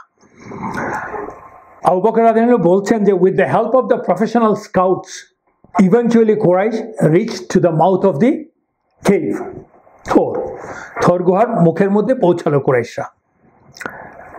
তখন কুরাইশদের সকল নেতারাই প্রায় ওখানে ছিল, লাইক আবু জাহেল অফকোর্স, উমাইয়া ইবনে খালাফ, এবং তখন তারা মানে গুহাটার কাছে চলে আসলো, গুহার মুখের দিকে উঠে, গুহাটা তো নিচে, ওরা চারিদিকে মানে খুঁজছে আর কি ওদেরকে। ওটা আবু বকর রাদিয়াল্লাহু আনহু দেখে এতই ভয় পেয়ে গেলেন যে রাসূলুল্লাহ সাল্লাল্লাহু আলাইহি সাল্লামকে বললেন, ইয়া রাসূলুল্লাহ, ওদের কেউ যদি শুধুমাত্র নিজের পায়ের দিকেই তাকায় তাহলে আমাদেরকে দেখতে পাবে। এতটা ভয় পেলেন, আসলেই দেখতে পাবে, কারণ উনি তো দেখতে পাচ্ছে যে ওরা মাথার উপর দিয়ে হাঁটছে। সো রাসূলুল্লাহ সাল্লাল্লাহু আলাইহি সাল্লাম বললেন, ইয়া Abu Bakr, what do you think of two when Allah is the third one? চিন্তা করেন, রাসূলুল্লাহ সাল্লাল্লাহু আলাইহি সাল্লাম doesn't matter what is the environment and circumstance, nothing can jolt him, কিছুই নাড়াতে পারবে না তাকে। সে ঠিকই বলছে আবু বকরকে, দুজনের কথা কি বলছো, আল্লাহ ইজ দ্য থার্ড ওয়ান। আরেকটা বর্ণনায় আছে, চুপ করেন, বি কোয়াইট ইয়া আবু বকর, দুইজন এবং আল্লাহ সুবহানাহু ওয়া তাআলা হচ্ছেন তৃতীয় জন। সহিহ বুখারী ন্যারেট করছে যে আবু বকর রাদিয়াল্লাহু আনহুর বর্ণনা থেকে ন্যারেট করছে, আবু বকর রাদিয়াল্লাহু আনহু তার নিজের জীবনের জন্য ভীত ছিলেন না, কিন্তু রাসূলুল্লাহ সাল্লাল্লাহু আলাইহি ওয়াসাল্লামের জীবনের জন্য ভীত ছিলেন। কারণ তিনি বলছেন, আবু বকর রাদিয়াল্লাহু আনহু বলছেন, বুখারীতে এসছে সেটা, if they kill me then I am only one man. If they kill me, then I am only one man. But if they kill you, Ya Rasulullah, they will have destroyed the whole nation. ওরা যদি আমাকে হত্যা করে তাহলে আমি একজন মানুষ, আর আপনাকে যদি ওরা মেরে ফেলে তাহলে পুরো উম্মাই শেষ। এই জন্য সে ভীত ছিল। এবং এই যে গারে থরে যে রাসূলুল্লাহ সাল্লাল্লাহু আলাইহি ওয়াসাল্লাম বলছেন, ইয়া আবু বকর, কি বলছো, দুইজন, তৃতীয় জন তো আল্লাহ, ডোন্ট গেট নার্ভাস, ভয় পেও না। এই কথাটাই কিন্তু অনেক বছর পরে কোনো এক সার্কামস্ট্যান্সের জন্য, দ্যাট উই উইল টক ইনশাআল্লাহ when time comes, আল্লাহ সূরাতুল তাওবার 9 নম্বর সূরার 40 নম্বর আয়াতে কিন্তু আয়াত নাজিল করছেন। আয়াতের যে অংশটা হচ্ছে লা তাহজানি ইন্নাল্লাহা মা'ানা, মানে পুরো আয়াতটা হচ্ছে আল্লাহ বলছেন, সাহাবাদেরকে বলছেন, রিমাইন্ডার দিচ্ছেন, তোমরা যদি তাকে সাহায্য না করো, মানে রাসূলুল্লাহ সাল্লাল্লাহু আলাইহি ওয়াসাল্লামকে, তবে জেনে রাখো আল্লাহ তাকে সাহায্য করেছেন, অলরেডি করে ফেলেছেন, মানে নিশ্চয়তা দিচ্ছেন। কখন? যখন কাফেররা তাকে বের করে দিল কোত্থেকে, আসলে কাবা থেকে, মক্কা থেকে। সে ছিল দুজনের দ্বিতীয় জন, মানে ওই ঘটনাটা বলছেন, দুজনের দ্বিতীয় জন। যখন তারা দুজনেই পাহাড়ের একটি গুহায় অবস্থান করছিল, সে তার সঙ্গীকে বলল, তুমি পেরেশান হয়েও না, মানে সে মানে কে এখানে, রাসূলুল্লাহ সাল্লাল্লাহু আলাইহি ওয়াসাল্লাম, সঙ্গীকে আবু বকর, তুমি পেরেশান হও না, ডোন্ট গেট নার্ভাস, লা তাহজান, তুমি পেরেশান হও না, নিশ্চয়ই আল্লাহ আমাদের সাথে আছেন। তারপর আল্লাহ তার উপর তার পক্ষ থেকে, আল্লাহর পক্ষ থেকে সাকিনা দিল, সাকিনা প্রশান্তি নাজিল করলেন, এবং তাকে এমন এক ফোর্স দিয়ে, বাহিনী দিয়ে, এবং তিনি কাফিরদের বক্তব্যকে নিচু করে দিলেন, তাদের বক্তব্যকে নিচু করে দিলেন। এই যে তাকে রাসূলুল্লাহ সাল্লাল্লাহু আলাইহি ওয়াসাল্লামকে খুঁজছে, তাকে মারার জন্য, তাকে মেরে ফেলবে, ডিফেম করার জন্য যে কথাবার্তা বলছে, তাদের যে বাণী, তাদের যে ইচ্ছা যে আজকে ইসলামকে শেষ করে দেবে সমূলে, সেটা নিচু হয়ে গেল, এবং আল্লাহ কাফিরদের এবং আল্লাহর বাণী প্রতিষ্ঠিত হলো, সুউচ্চ হলো। আর আল্লাহ পরাক্রমশালী এবং প্রজ্ঞাবান, ওয়াল্লাহু আজিজুল হাকিম। So let's ponder upon the whole thing. ভাববার বিষয়টা হচ্ছে এই যে রাসূলুল্লাহ সাল্লাল্লাহু আলাইহি সাল্লাম কিন্তু যতই কঠিন সময় আসুক, কারণ কঠিন সময় তো দেখতে পাচ্ছেন তাকে মেরে ফেলতে চাচ্ছে, এবং দে planned all the plans they could do. যখনই আসুক না কেন, he sallallahu alayhi wasallam would be patient. এবং তার সব সময় তিনি যেই কাজটা করেছেন যে তার প্রজ্ঞা, জ্ঞান, রিসোর্স মোবিলাইজেশন যা যা আছে সব 100% করেছেন, করে আল্লাহর উপর নির্ভরশীল হয়েছেন এবং আল্লাহর কাছে উইথ অল সিনসিয়ারিটি চেয়েছেন যে আল্লাহ please help me, protect me, give me success, এবং এবং ডিক্লেয়ার করেছেন ওপেনলি, সাইলেন্টলি। ওপেনলি করেছেন, তার সাহাবারা শুনেছে যে দোয়াগুলি আমরা বলেছি। That is part of the সুন্নাহ। You openly declare the oneness of Allah, ask help of Allah, submit yourself to Allah, be helpless in front of Allah with the expectation that Allah is going to help you. This is the sunnah of Prophet Muhammad sallallahu alaihi wasallam. And অন্তরে তো করছেনই, এবং আল্লাহও কিন্তু প্রতি ক্ষেত্রে বুঝিয়ে দিচ্ছেন যে ইয়া মুহাম্মদ সাল্লাল্লাহু আলাইহি সাল্লাম, you have to submit to me for help, for victory, for support. And by extension আল্লাহ বুঝিয়ে দিচ্ছেন আমাদেরকে এই কোরআনের যা কিছু বর্ণনা করেছে সব আমাদের বোঝার জন্য, অনাগত কালের মানুষের বোঝার জন্য। যাই বলে থাকুক কোরআনে আল্লাহ যা যা বলেছেন, রাসূলুল্লাহ সাল্লাল্লাহু আলাইহি ওয়াসাল্লামকে, অন্য নবীদেরকে, অন্য কাহিনী যা যা আছে, ওই আমরা মাঝে মাঝে বলি যে ওই যে আল্লাহ বনি ইসরাইলকে তো বলছেন ওরা ফিতনা তৈরি করবে, ওরা অমুক তৈরি করবে। আল্লাহ ওদেরকে বলেছেন example, that didn't stop us to ponder আপন দ্যাট। এবং আলটিমেটলি দেখেন আমরা বনি ইসরাইল যা যা ফিতনা তৈরি করছে, যা মিস্টেক করছে, আমরা তাই করছি, আমরা বিভক্ত হচ্ছি, আমরা ফিতনা ফেসাদ তৈরি করছি, যদিও আমাদের কোরআন is intact. So this is the সুন্নাহ অফ রাসূলুল্লাহ সাল্লাল্লাহু আলাইহি ওয়াসাল্লাম। এবং আল্লাহ তার সাহায্য, সেটাও আমরা আগের অনেকগুলি ক্লাসে বলেছি, আল্লাহ তার সাহায্য করেন ইভেন তার নবীকেও, নবীদেরকেও আল্লাহর নিয়মেই সাহায্য করেন। when the time is right in the eye of Allah, তখনই আল্লাহ সাহায্য করেন, এবং কিভাবে সাহায্য করেন সেটাও আল্লাহ যেভাবে সাহায্য করবেন সেভাবেই করেন। That is the universal law of আল্লাহ, যা আমরা আগের কয়েকটা ক্লাসে আলোচনা করেছি। এই ক্ষেত্র তাই হয়েছে, এবং সেটা কোরআনে আল্লাহ বারবার উল্লেখ করেছেন। এবং আল্লাহ সুবহানাহু ওয়া তাআলা কোনো দিনই আল্লাহ বলেছেন, আল্লাহ সুবহানাহু ওয়া তাআলা নেভার ফরসেক হিজ মেসেঞ্জার সাল্লাল্লাহু আলাইহি সাল্লাম এন্ড ইভেন দ্য বিলিভার্স। আল্লাহ বলেছেন আমি তোমাদেরকে কোনো ফরসেক করব না, ছেড়ে দেব না। যেমন আল্লাহ যেটা বলেছেন যে in the last ayah of Suratul Nahl, Suratul Nahl'ের লাস্ট আয়া 128 নম্বর আয়াতে আল্লাহ কিন্তু বলছেন সূরাতুন নাহলে, ইন্নাল্লাহা মা'আল্লাযীনা তাকাও ওয়াল্লাযীনা হুম মুহসিনুন। আল্লাহ বলছেন of course, obviously Allah is with those who have taqwa, who fears Allah, who are conscious of Allah, and those who do the good, সৎ কাজ করে যারা, তাদের প্রতি আল্লাহ তাদের সাথে আছেন। মানে হচ্ছে যে if you are a good believer, if you do good things, amilus salihat, Allah is with you, know that, but provided that you have to do good, keeping in mind that Allah is going to help you, and without the help of Allah there is nothing possible.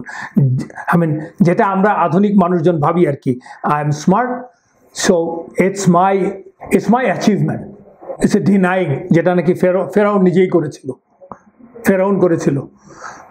এবং যত উদাহরণ আমরা দেখি আর কি, যে denying Allah just because I think that I am smart, I have enough knowledge, enough experience, enough money, enough strength, so I am the smartest. But I don't realize that nobody can stop me from my death, from my failure. So Rasulullah sallallahu alaihi wasallam ke Allah শিখিয়ে দিচ্ছেন in one sentence, if I can say, even when all the chips are down, don't despair from Allah's help. That's the bottom line. যাক, তখন third ডেতে ওনারা গাড়ে থাওর থেকে বেরিয়ে আসলেন, রাসূলুল্লাহ সাল্লাল্লাহু আলাইহি ওয়াসাল্লাম, আবু বকর রাদিয়াল্লাহু আনহু বেরিয়ে আসলেন। বেরিয়ে আসার যে কারণ ওনারা দেখতে পেলেন যে তাদেরকে আর কেউ খুঁজতে আসছে না। তো তৃতীয় দিন সকালে কথা মতো পাহাড়ের গুহার নিচে এসে হাজির হলো কে? আব্দুল্লাহ ইবনে উরাইকিত, সে তার সেই উট দুটো নিয়ে যা আবু বকর রাদিয়াল্লাহু আনহু তাকে দিয়েছিল এই ভ্রমণের জন্য নিয়ে আসলো, নিয়ে এসে ওনাদের সামনে হাজির হলো। তখন সেখান থেকে যাত্রা শুরু করলেন কে কে? তাহলে রাসূলুল্লাহ সাল্লাল্লাহু আলাইহি ওয়াসাল্লাম, আবু বকর রাদিয়াল্লাহু আনহু, আমির বিন ফুহাইরা এন্ড আবু বিন ফুহাইরা হচ্ছে সেই রাখাল, এবং রাদিয়াল্লাহু আনহু, এবং আব্দুল্লাহ বিন উরাইকিত যে কিনা তাদের গাইড। তারা ইভেনচুয়ালি অনেক চড়াই উতরাই পেরিয়ে মদিনার শহরের অদূরে মানে কি প্রান্তে কুবা নামক গ্রামের কাছে পৌঁছালো। মদিনার কিন্তু ফার্স্ট সেটেলমেন্ট হয়েছিল কুবাতে, যারা আগে এসেছিল আর কি। মুসলমানরাও প্রথম কুবাতেই গিয়েছিলেন, বিকজ মক্কা থেকে কুবাতে মদিনায় যেতে কুবাই হচ্ছে এন্ট্রান্স পয়েন্ট। গুহা থেকে মদিনার পথে যখন ওনারা যাচ্ছেন, ইটস এ লং ট্রাভেল, এবং সেখানে অনেক ঘটনা ঘটেছিল, বিখ্যাত ঘটনা, যার অনেক বর্ণনা আছে সাহি, অনেক বর্ণনা সাহি না। I try to keep the সাহি ones, not in my opinion of course, সাহি যেখানে আছে সেখান থেকে। তার মধ্যে একটা হচ্ছে ওনারা যখন যাচ্ছেন, যেটা সহিহ বুখারীতে বর্ণনা আছে, আবু বকর রাদিয়াল্লাহু আনহু বলছেন, আমরা সারা রাত এবং পরদিন দুপুর পর্যন্ত এক নাগারে চললাম। চলতে চলতে তখন তো দুপুর, মরুভূমির অত্যন্ত গরমে মানুষের দেখা পাচ্ছিলাম না।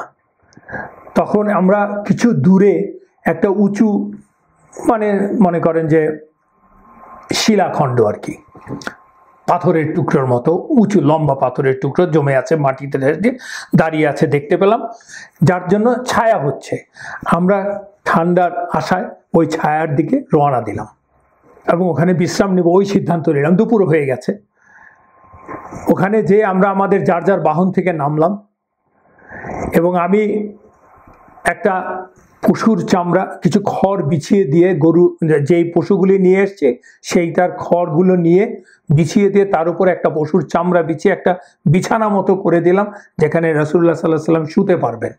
রাসূলুল্লাহ সাল্লাল্লাহু আলাইহি ওয়াসাল্লামের প্রতি আবু বকর রাদিয়াল্লাহু আনহুর ভালোবাসা এবং কেয়ার দেখেন। They are of the same age, almost 1 year apart। বিছিয়ে দিলাম। দেওয়ার পর রাসূলুল্লাহ সাল্লাল্লাহু আলাইহি ওয়াসাল্লামকে বললাম, ইয়া রাসূলুল্লাহ, আপনি এখানে ঘুমান, আমি আপনাকে পাহারা দিব। রাসূলুল্লাহ সাল্লাল্লাহু আলাইহি ওয়াসাল্লাম সেখানে শুলেন এবং ঘুমিয়ে পড়লেন।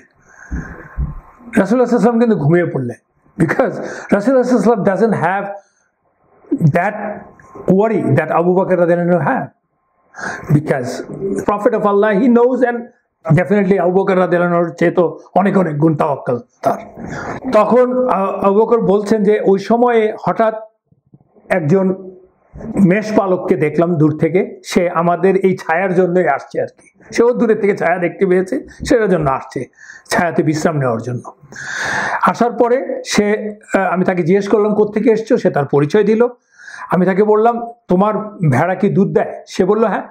তখন আমি তাকে বললাম, তুমি কি will you milk for us? He said yes, and he started milking. সে দুধ দোয়াচ্ছে এবং তার কাছে রাখা যে একটা কাঠের পাত্র আছে তার মধ্যে দুধ নিচ্ছে আর কি। আবু বকর রাদিয়াল্লাহু আনহু বলছেন, আমি ওখান থেকে কিছু দুধ নিয়ে আমার কাছে একটা চামড়ার মশক ছিল তার মধ্যে নিয়ে আসছি, দুধ ভরলাম এবং আরেকটা পাত্র থেকে পানি ঢেলে ওই দুধটাকে ঠান্ডা করলাম। কেন বুঝতেই পারছেন তখন মরুভূমির ওই দুপুরের তাপমাত্রা কি 50-60 ডিগ্রি সেলসিয়াস, তো অ্যাটলিস্ট 50 তো ডেফিনেটলি। ঠান্ডা করলাম, ঠান্ডা করে দুধটা রাসূলুল্লাহ সাল্লাল্লাহু আলাইহি ওয়াসাল্লামের জন্য নিয়ে গেলাম, কাছে নিয়ে গেলাম, যাতে করে যে দেখলাম উনি ঘুমিয়ে আছেন। এবং ঘুমাতে দেখি আমার জাগাতে ইচ্ছা করলো না, কিন্তু ভালো করে তাকিয়ে দেখি রাসূলুল্লাহ সাল্লাল্লাহু আলাইহি ওয়াসাল্লাম জেগে উঠেছেন। আমি বললাম, ইয়া রাসূলুল্লাহ, প্লিজ ড্রিঙ্ক। এবং রাসূলুল্লাহ সাল্লাল্লাহু আলাইহি ওয়াসাল্লাম তার থেকে তার যথেষ্ট স্যাটিসফ্যাকশন অনুযায়ী পান করলেন, যতক্ষণ পর্যন্ত আমি না খুশি হলাম। আবু বকর বলছেন, তারপর রাসূলুল্লাহ সাল্লাল্লাহু আলাইহি ওয়াসাল্লাম জিজ্ঞেস করলেন, আমাদের কি রওনা দেওয়ার সময় হয়েছে? আমি বললাম হ্যাঁ। এবং আমরা সবাই এই দুধ পান করে তারপরে যাত্রা শুরু করলাম। এই হচ্ছে একটা বর্ণনা। আবার এই যাত্রার সময় আবু বকর রাদিয়াল্লাহু আনহুকে যখনই কেউ জিজ্ঞেস করত যে তার সঙ্গীর পরিচয় কি, মানে রাসূলুল্লাহ সাল্লাল্লাহু আলাইহি ওয়াসাল্লামের পরিচয় কি, তখন আবু বকর বলতেন হি ইজ মাই গাইড, মানে পথ প্রদর্শক। তো ওরা বুঝতো যে গাইড মানে ট্রাভেল গাইড, কিন্তু উনি তো আসলে মিন করতেন যে হি ইজ সত্যের পথ প্রদর্শক, আমার সত্য পথ প্রদর্শক হচ্ছে রাসূলুল্লাহ সাল্লাল্লাহু আলাইহি ওয়াসাল্লাম। এটা একটা বিখ্যাত বিষয় আর কি। সুবহানাকা আল্লাহুম্মা ওয়া বিহামদিকা আশহাদু আল্লা ইলাহা ইল্লা আনতা আস্তাগফিরুকা ওয়া আতুবু ইলাইক। আসসালামু আলাইকুম ওয়া রাহমাতুল্লাহি ওয়া বারাকাতুহু।